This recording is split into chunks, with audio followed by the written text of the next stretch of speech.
are listening to Next Gen Conservative Radio.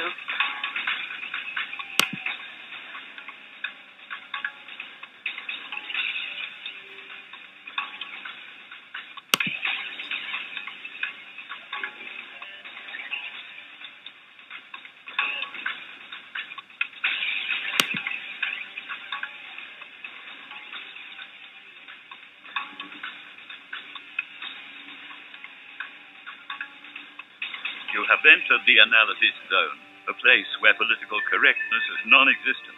Critical thinking is required, and conservative common sense reigns supreme. This is the Whitfield analysis, and now, here is your host, Sam Whitfield. Today is a day to remember Andrew Breitbart. Today is a day to remember Andrew Breitbart. Folks, how are you? Sam Whitfield here, broadcasting live from Next Gen Conservative Studios, hosting the Whitfield Analysis on Next Gen Conservative Radio via Blog Talk Radio. The telephone number if you want to call in today is 714-816-4740. Email me by going to theanalysisnow.wordpress.com. Folks, I just have to begin today. It's going to be a pretty full show. It's unusual for me to broadcast on Saturday. The reason I am doing so, though, today is because tomorrow I will be unavailable to broadcast. The show. My uncle's in town. We're going up to see a friend of his, and I'm not sure when we're getting back. So I didn't know what time I would be back from that tomorrow. Never fear, though. There will be a show tomorrow.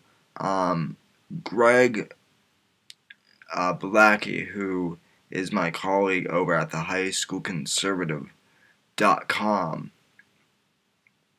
is going to fill in for me tomorrow at the regular time. So call in, listen, and he's an excellent host. I'm not sure if he's done radio before, but he actually hosted a live debate last night, which I was on. Last night, Greg, Kyle Patrick Rogers from the High School Conservative, and we were debating off against two of Greg's more liberal friends. And we were doing a debate on who is the better presidential candidate. We did that debate via Google+. And it's up on YouTube. I will post it to my YouTube channel and to my Facebook page after the show. I do want to cover what I thought about the debate a little bit today. But first, I am super excited to announce that the film Hating Breitbart is finally out in theaters, folks. I have been waiting for this film forever.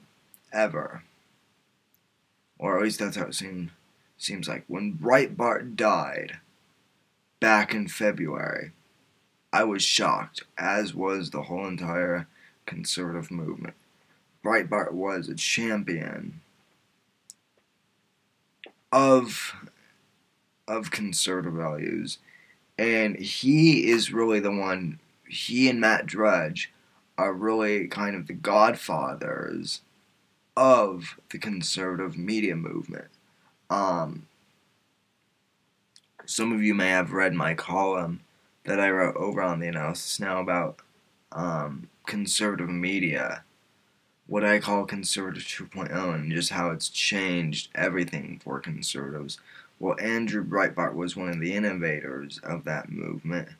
He died back in February. The day he died, I hosted a show, and Austin Austin Harris and I. Austin Harris came on the show, and we mourned Breitbart together on air and did a show in his memory. I would like to take a moment to dedicate this show to Andrew. Again, Breitbart, Andrew Breitbart. I did not know about him that much. I knew who he was. I knew of him when he was alive, but I never really knew who the man was. Didn't know much about him. Very few people did while he was alive.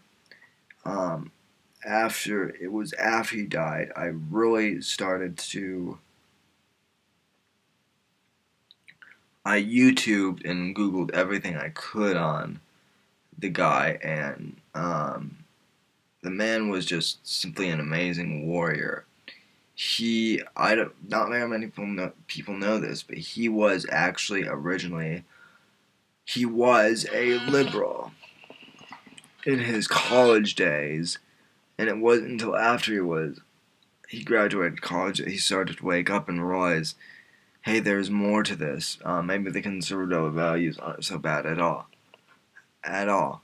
He took a 180 turn from being an extreme liberal to being one of the most conservative commentators out there. He was the true definition of a journalist, I think. His website, Breitbart.com, which I read often, every day, in fact, is just simply amazing. And the film Hating Breitbart, I played the trailer for you on air a couple months ago, and it goes into Andrew's life and how he helped to bring technology to the conservative movement and really start the whole conservative social media craze. His website, Breitbart.com, was and still is one of the best news websites, period, I have ever seen. They're very objective. They are real journalists over there, folks. They are. He understood the left fundamentally. He knew how vicious they were when they were attacking. The left is the most intolerant group of people you will ever find, and he proved that time and time again. Even in his death, people say it's not polite to disrespect the dead. Well, someone should go tell that to the entire liberal movement, because they kept saying just vulgar stuff, and I got attacked for standing up for his name and whatnot, and many of us did. In fact, I remember Felicia Graham, a young woman named Felicia Graham, on the day he died, made a video. Now, she was a high school senior at the time. She's a year older than I am. But at the time, she was a senior in high school, and she made a video about what Breitbart meant to her. And all the liberals on YouTube went so far as to call her the C word. They sexually harassed her on YouTube multiple times. I made a video in response to hers, saying I'm also a teenage conservative who was a huge admirer of Breitbart, and I respect what this woman says, and I got hell for it too. Even in his death, Breitbart proved that the left was intolerant. He exposed the truth multiple times on everything from the Acorn child trafficking rings to Anthony Weiner's Wiener pics. That's the best way I can describe them. He seeked the truth and put the truth back into the media. And he died, and he passed away. His work was not done when he passed away, and that's regrettable. But that's where I and so many other conservatives, especially young conservatives my age, we picked up where he left off. Next Gen Conservative has picked off where he left off. The High School Conservative, where I also contribute. We have picked up where he left off. We are his voice now. We are Andrew Breitbart. You know, we aren't him, but that was a hashtag that was on Twitter for a while. We are Breitbart. His spirit is still alive through us. And so this movie, I'm honestly excited for it. If you go to Breitbart.com, I will post a link to this on my Facebook page and on my website.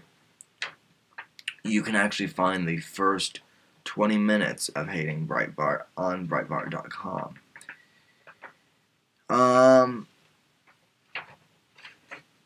And the review, and keep in mind, it's only been out for 24 hours. It came out midnight on Friday, so not all the reviews are in yet. But one review that I found, this article I found on Breitbart.com was about a review that was written about Hating Breitbart from the Washington Post. And the headline I want to read to you is this. This is from Breitbart.com, and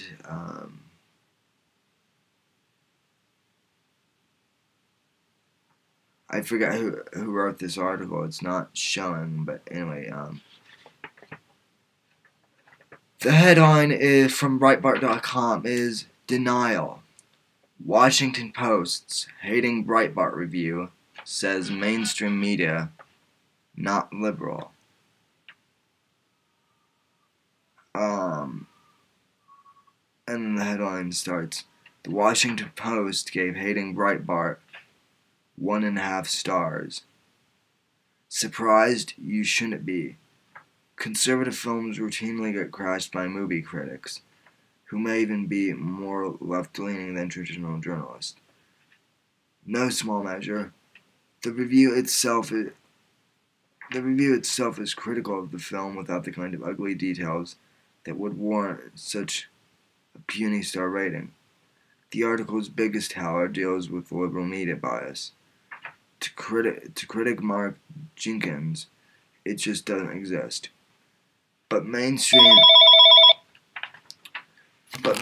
media. But hang on, folks.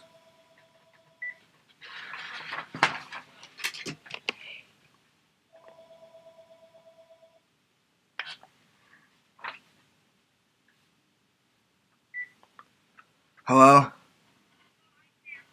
Hey, can I call you back in just maybe 30 minutes?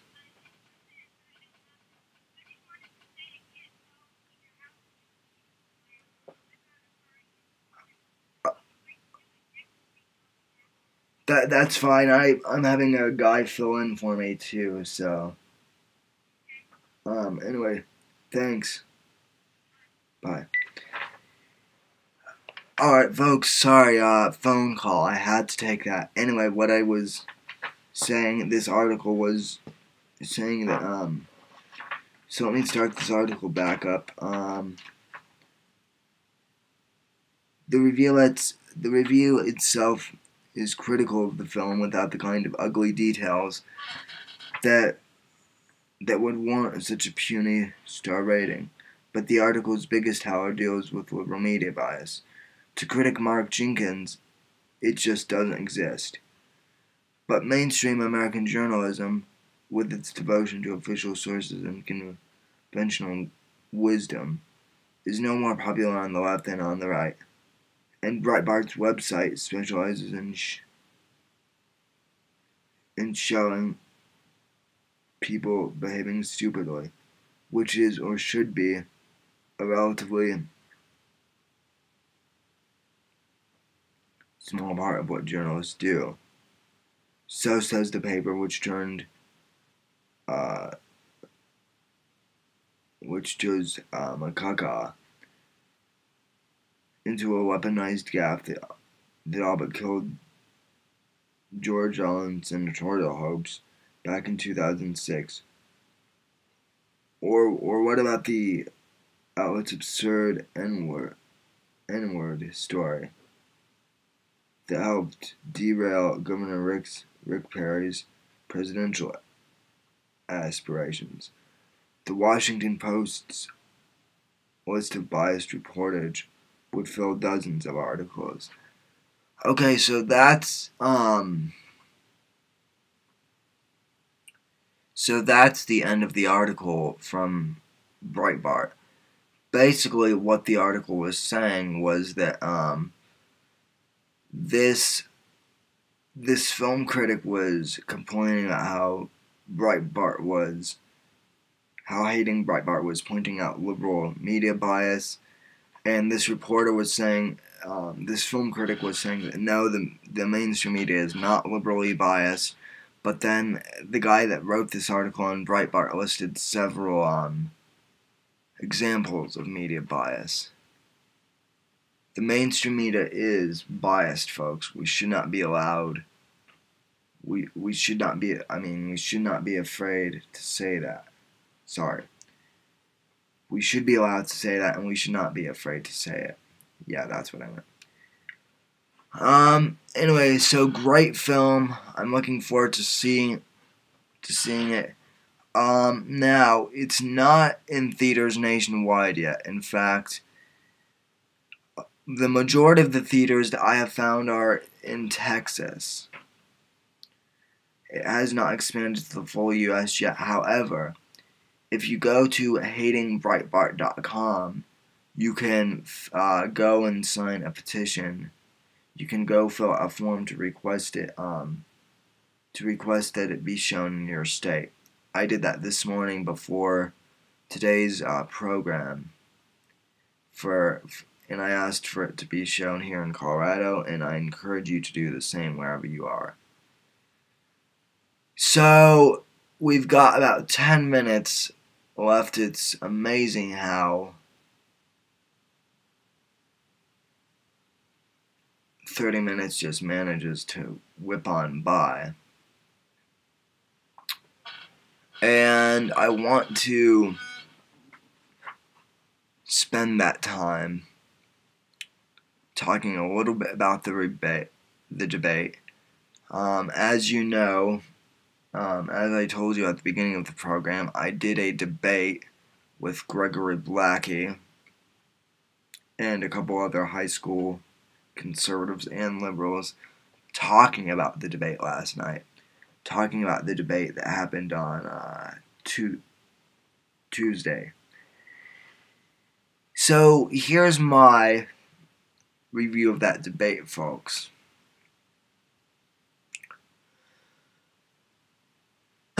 Excuse me. The Obama did way better during that debate, folks. I'll admit that. They brought their A game this time. Obama, to his credit, brought his A game to the debate. He was actually there and paying attention and really participating during this debate, which I was actually happy to see. It made the debate more lively to watch. However, Romney still won the debate. So, That makes so Romney's won 2 out of 3 debates now. And the reason why Mitt Romney won.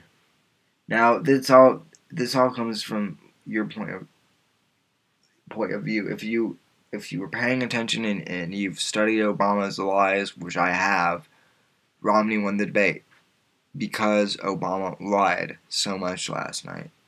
He lied about Libya again. He lied about Obamacare again. He tried blaming stuff again on George W. Bush. And Romney stayed aggressive on Obama. And for a more in-depth talk on the debate, you can go watch that YouTube debate that I had last night. But overall, folks, the Romney-Ryan ticket. Okay, let me break this down to you and put it into football terms. So we have 2 football teams that have been playing this football. That are in this league. We have 2 teams that are in this league called the political election. Okay, that's the league. The 2012 election is the football league. And the 2 teams are the Romney and Ryan ticket and the Obama-Biden ticket. And out of all, there are 4 games total. And so far, the Romney-Ryan ticket has won 3-0. Based on the fact that during the first debate, Obama did not even show up. He was not there.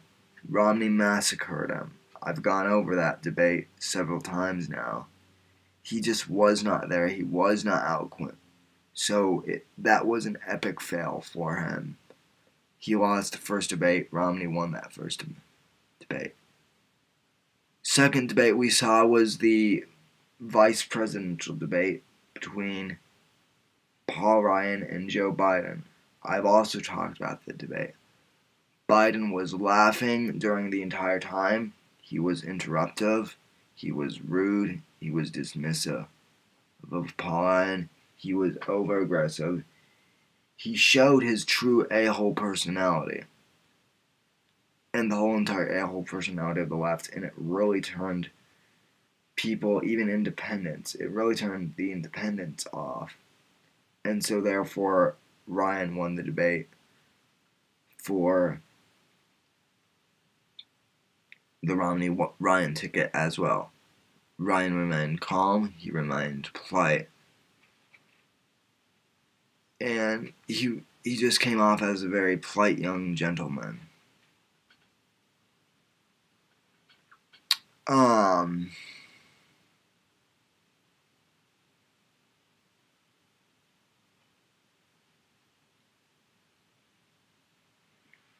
And at this third and final debate, it was close, but Romney still won.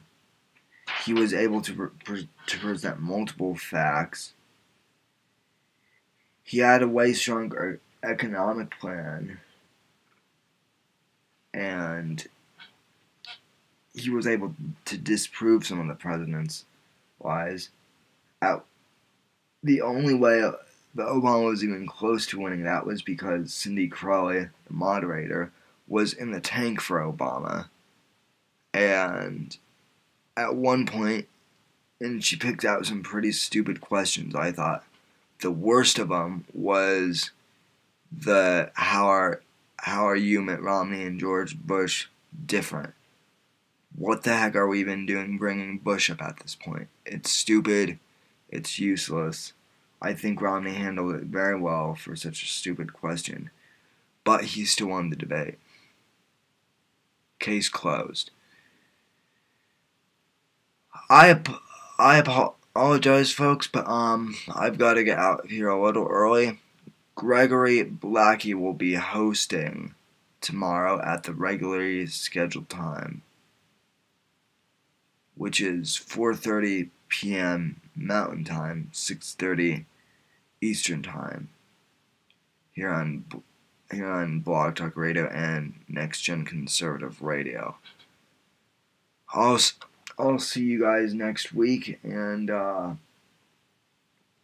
we've only got a couple more weeks until the election, folks.